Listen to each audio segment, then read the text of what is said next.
মুখে কিন্তু একেবারে অন্যরকম একটা সুর শুনতে পেলাম, তাহলে যে তৃণমূলকে যেখানে যে দল হারাতে পারবেন তাকেই ভোট দিন। একদম একদম পরিষ্কার কথা, যারা যেখানে তৃণমূলকে হারাতে পারবে তাদেরকেই ভোট দাও। ভোট কারোর কেনা নয়, ভোট কারোর পৈতৃক না। হ্যাঁ, ভোট কাটাকাটি করে তৃণমূলকে জেতাবেন না, পরিষ্কার কথা। কয়লা কাণ্ডে ডিরেক্টর যিনি গ্রেফতার হলেন, কি মনে হয় এই ক্ষেত্রে? আমার কিছু মনে হচ্ছে না। হ্যাঁ, আমরা সবাই জানি আসল চোরকে, তাকে ধরলেই ঝামেলা মিটে যায়। তাকে না ধরে একে তাকে ধরে কিছু লাভ নেই। আজকে টাইমস নাও খবরের মুখোমুখি সায়ন্তিকা ব্যানার্জি বলেছেন যে এখন তো গতকালের রাতের যে ঘটনা, সেই ঘটনার ভিত্তিতে যে এখন একটা মশা মারলেও বিজেপি বলবে যে তৃণমূলই মেরেছে।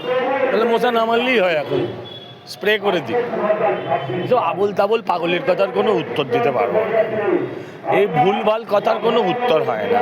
ভিডিও আছে, দেখেছেন, ভিডিও টিভি দেখেছেন আপনারা, কারা মারছে তাদের আইডেন্টিফাই করেছেন। হ্যাঁ, সমস্ত কিছু আইডেন্টিফাই। তারপরও যদি বলে মশা মারলে এই মারলে, এইসব কথার কী উত্তর? অজয় গুপ্তা যার নাম উঠছে, তার বিষয় এটা কি আগে থেকে এরকম কোনো রেকর্ড ছিল নাকি এখন ভোটের আবহে? অজস্র রেকর্ড আছে। ওর যত ওজন, ওর রেকর্ডের ওজন তার থেকে বেশি।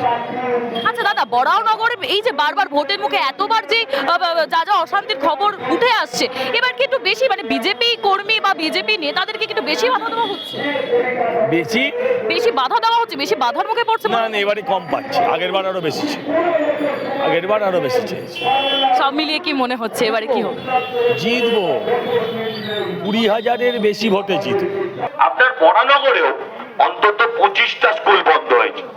তাই আমি আপনাদের প্রত্যেকের কাছে প্রার্থনা করছি, আপনারা তো সব রাজনৈতিক দলকে সুযোগ দিয়েছেন, আমি আপনাদেরকে আবেদন করি, আপনাদের কাছে আমি প্রার্থনা করি, দিদি একটা সুযোগ আপনারা বিজেপিকেও দিন, এই রাজ্যের ছেলে মেয়েদের ভবিষ্যৎকে রক্ষা করতে, যাতে পরিবারের ছেলেরা পরিযায়ী না হয়ে যায়।